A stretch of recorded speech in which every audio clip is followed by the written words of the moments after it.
Kaimere is a distant planet. It is defined by waves of life brought from Earth and set free to evolve independently in this new context. The indigenous life of the planet, swarms of microbes called magic by the people who live there, are what harvest Earth organisms and make copies on Kaimere. As the asteroid which concluded the Mesozoic never struck Kaimere, dinosaurs remain the dominant terrestrial megafauna.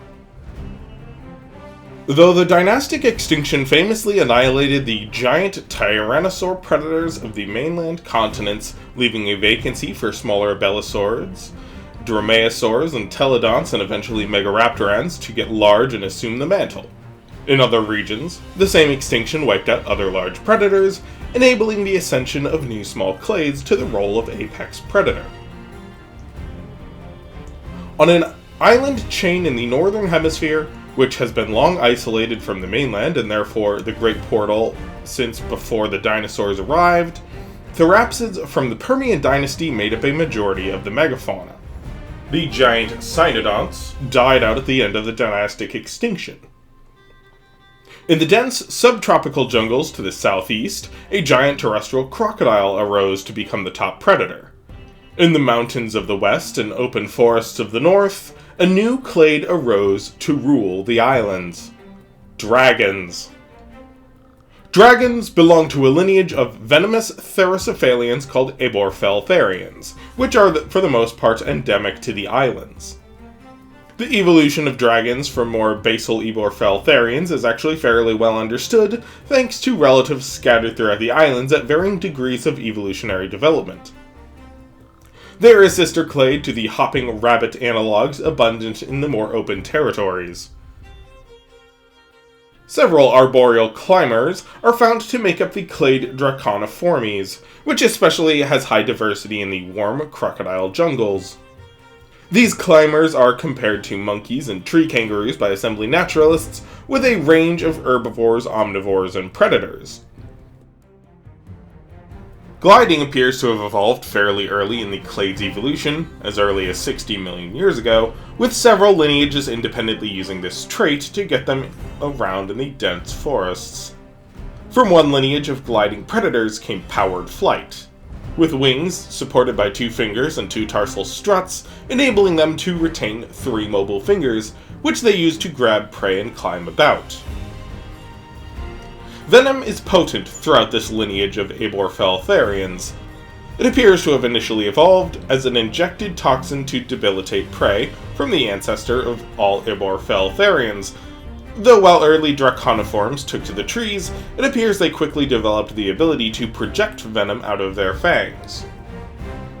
This venom is particularly debilitating to therapsids, most potent in mammals, which has led to many assembly naturalists proposing that it was repurposed as a defensive feature to ward off the cynodonts, which were the apex predators of the Permian Islands back during the Tyrant Dynasty. Mammals such as humans are not only blinded by the toxins, it triggers an asphyxiating allergic reaction and has mild corrosive properties. As the cynodont predators were cast off of their throne in the dynastic extinction, the little draconiforms took their place, seem to have quickly repurposed their venom in prey capture. The surviving cynodonts were small and proved vulnerable prey based on the favor of this strategy as a venomous spray to weaken before a kill. In the highlands, a prey base of large aborfeltharians and cynodont herbivores, and lacking much in the way of significant competition, appears to have been a sufficient incentive for these tiny dragons to get large, and the genus Dracotherium evolved only a few million years after the dynastic extinction. It was not long before they reached a few hundred pounds and had a wingspan exceeding 30 feet.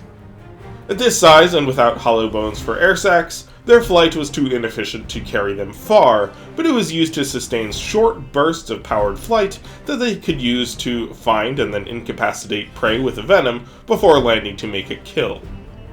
This genus had several species that rose and fell, though in broad strokes they merely refined the same basic model they evolved early on, and their success would see them firmly established as the dominant predator in these islands.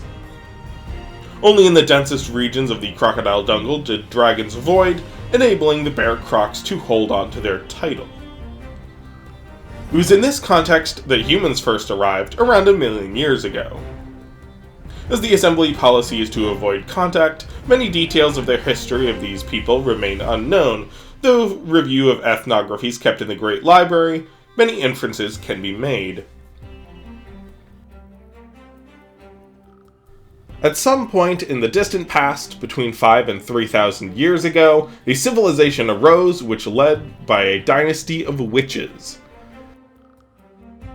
They may have already been tame dragons by the time of their ascension, but either through conventional bonds between witch and familiar, or perhaps even incorporating elements of first children genetic manipulation, the dragons of this era rapidly increased in size.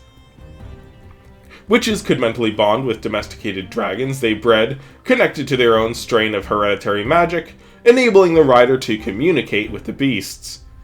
With such a formidable weapon, they united the islands.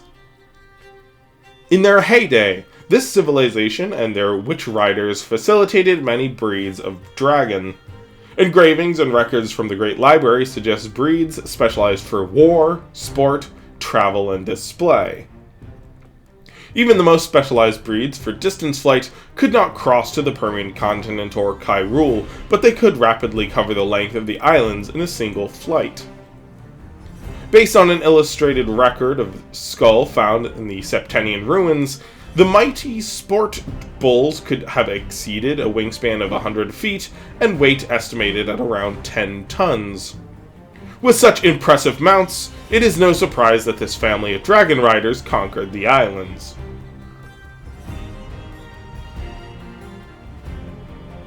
The length of their reign is unknown, but after a substantial dynasty, they experienced collapse.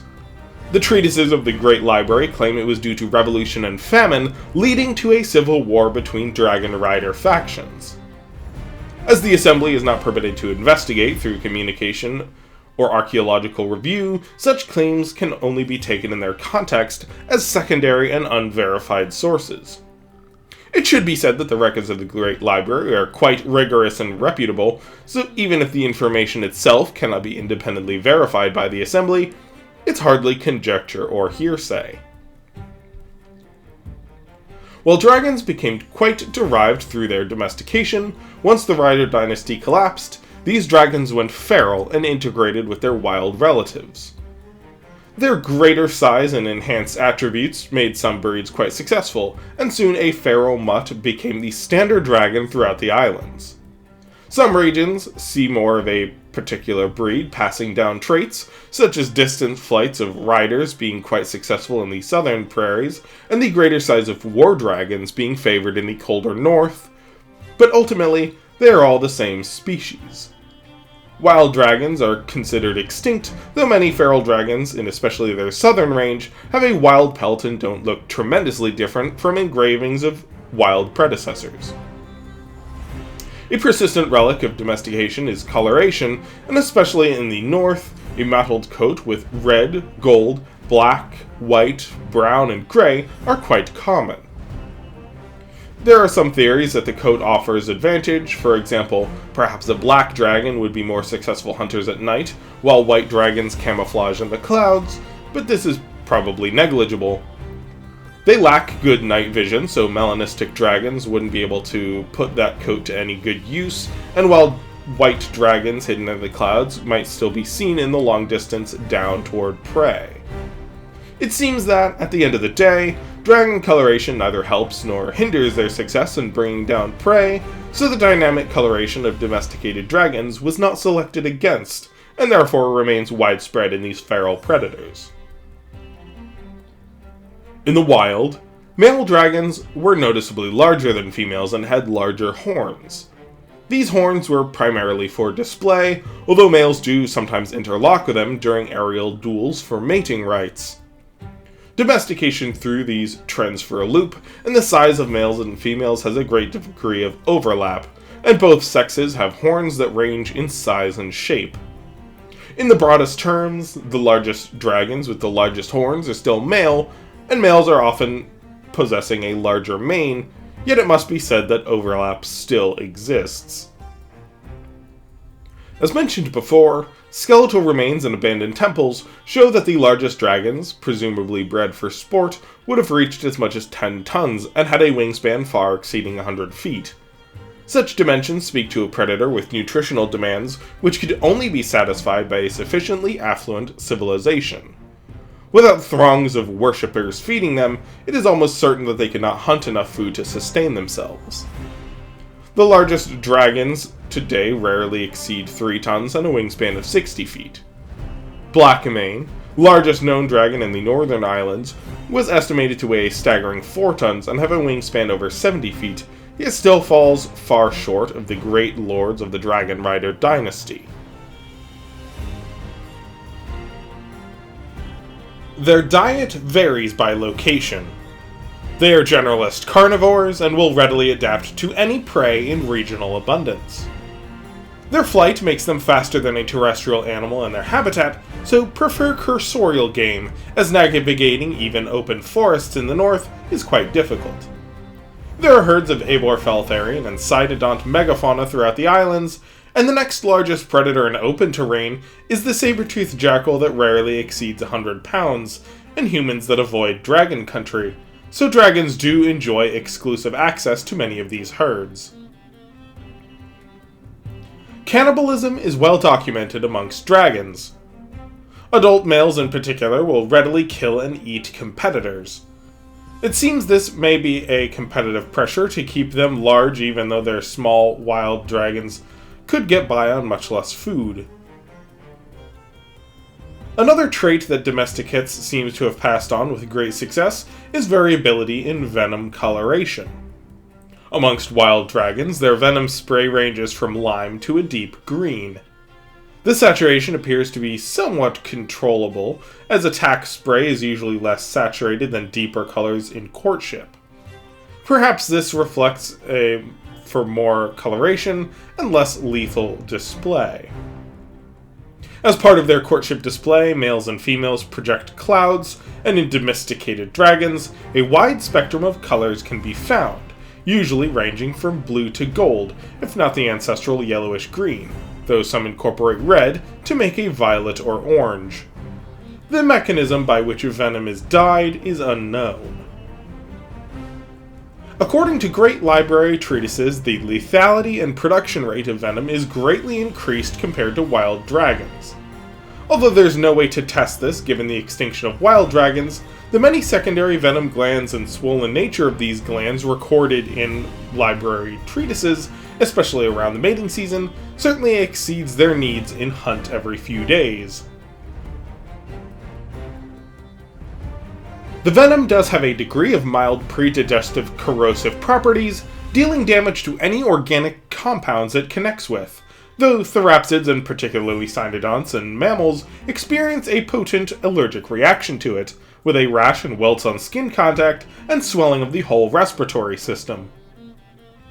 The extent of reaction can vary, and indeed some people appear particularly allergic while others barely experience irritation. It has been noted that shapeshifters, witches, and chimerans of the assembly vessel that were attacked all experience less severe symptoms than the humans on board, all of whom quickly perished. Considering the witch riders would have wanted to enhance the venom in such a way that they themselves were less vulnerable than the lower castes, magic offering resistance makes a great deal of sense. Indeed, the treatises explicitly state that the riders were immune to dragon venom. While this may be an overstatement or misunderstanding, especially as they usually are shown wearing protective helmets while riding, it certainly makes sense that they would be less affected than the commoners they kept under heel with these formidable beasts. Dragons are largely immune to the effects of their own venom, but as a highly regenerative nictitating membrane covers their eyes when they spray, and their faces produce a lot of oils that counteract the corrosive effects, it seems at least some aspects of the assault can harm them. Adult dragons are not particularly social. Females each establish and defend their own territories. Often these females are related to each other, and while they hunt on their own, they readily socialize in the fringes of their territory and may even share dens. Males will establish a larger territory, usually intersecting with the territory of several females. There will of course be competition between the sexes for prey, but for the most part they cohabitate with known individuals as long as the herds remain in abundance. Perhaps as a result of domestication, though it may be a result of a generally stable climate, dragons do not have a particular regular mating season. When a female is receptive, she will make a nest and sing a low-frequency song that can travel for miles. If her territory intersects with a established dominant male, he is usually the first to arrive, and they mate. Sometimes, numerous males assemble, especially if the female doesn't live near a dominant male. The male shows off with acrobatic maneuvers in the sky, and if this is not sufficient, they will duel. As these engagements involve wrestling in the sky while they plummet to the ground below, it is extremely dangerous for both involved. Weight is a tremendous advantage, so larger males usually win, and if the size disparity is great, they rarely come to an engagement to begin with. Larger dragons lack endurance and agility compared to their smaller counterparts, but they are often faster and certainly more powerful, so male dragons usually don't respond to a female's mating call unless they are large enough to reliably chase away competitors. The fact that male dragons in particular practice cannibalism on smaller males they encounter, especially if they hear a female in heat nearby, female dragons of adult size are dramatically more abundant. After mating, female dragons lay a clutch of eggs between 3 and 9, depending on health and hunting success that year. Incubation takes 6 weeks. Dominant males usually remain until hatching and help feed the cubs regurgitated meat for the first few months. Having this protection of another adult dragon dramatically increases the chances of the hatchlings surviving. Once they can fly, which is usually accomplished by their 2nd or 3rd month, the male leaves. As subordinate males are afraid of being attacked by the larger bull, they rarely stick around long after mating, and these clutches of subordinate males have higher mortality, as the mother must leave to hunt, leaving her young vulnerable. Clutches with subordinate fathers often have several different fathers within the same clutch, while dominant males are far more reliably the father of the whole clutch, another advantage to these larger males. While there are large pterosaurs and nimble aborfelltherian predators that can attack the nest, the greatest threat to baby dragons are juvenile dragons. While they cannot fly, cubs are extremely vulnerable. They may possess venom, but it is not yet potent or in great quantity, and indeed there's not much use for the venom against a juvenile dragon. Cubs hatch at around 3 pounds and rapidly grow throughout the month of protection and regular food. Once they reach a year of age, when they are proficient flyers, the mother will chase them off. Most remain together or, for a small clutch, will join packs of juveniles of around the same age. Throughout their lives, their greatest threats will always be dragons of a larger size.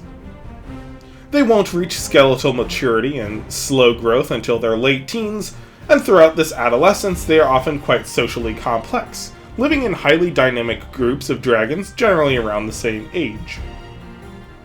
Though violent conflict with other members of the pack are rare in these years, they become increasingly intolerant of each other with age. Finally, once they undergo puberty, the group will fracture. Males are particularly intolerant of each other after adolescence, though females will often share neighboring territories in adulthood, sometimes even working together to take over a region from resident adults and defending it from strangers, even if these female coalitions aren't all related individuals. Dragons today are all descended from domesticated ancestors, yet aside from varied coloration and a few minor anatomical traits, they regard people as prey, not companions. Back in the first assembly expedition of the island, an assembly witch named Maria Arizmendi initiated a potential bond with a dun dragon named Tamale. When the dragon was amiable at first, and they lived with the agents and naturalists for a few weeks, and provided a lot of information on their behavior and anatomy, Tamale was denied a piece of ration jerky and attacked.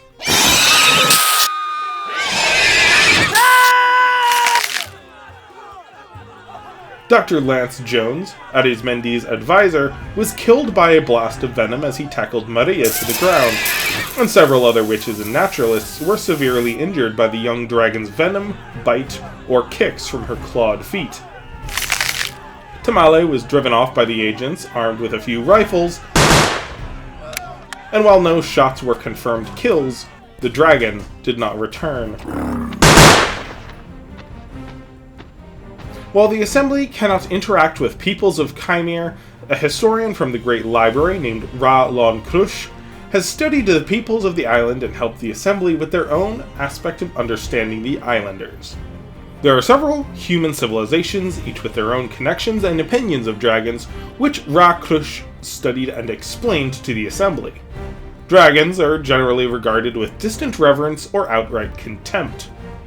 The Dragon Riders are spoken of by some as being mighty rulers that controlled the dangerous dragons, and when their civilization fell, the dragons turned on the people.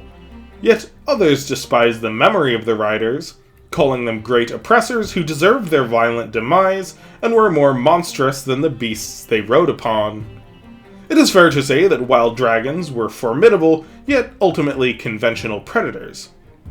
It was only after the Riders bred them into war beasts that they were able to cause such devastation. On a small island north of Septenia, Ra Krush accounts of rumors that a lone dragon rider, mounted on an infamous man-eater named Blackmane, has begun a conflict with local warlords. Few details are known, though the Great Library has sent an expedition to investigate further. The Assembly has been advised to avoid this region, as in accordance with their permissions by the Free States to even be in Kaimere, no support would be available in the case of capture or attack. Further details of the situation will be disclosed in Cries from Beyond the Known World, next anthology in the Tales of Kaimere series. Cheers to Ashhawk for sponsoring this episode. I covered a lot of dragon natural history in the Permian Islands episode, which I encourage you to watch if you want to know more about their environment as a whole, but this was a great opportunity to really give them their due, and lots of new art to help showcase the diverse appearances as feral domesticates. Thanks again to Ashhawk for the sponsorship, to my Patreon patrons for making it possible for me to work on Kaimere as a full-time job, and thank you for watching. Happy Dragon Day, and toast to the Year of the Dragon beginning next month. See you all next week. Cheers, folks!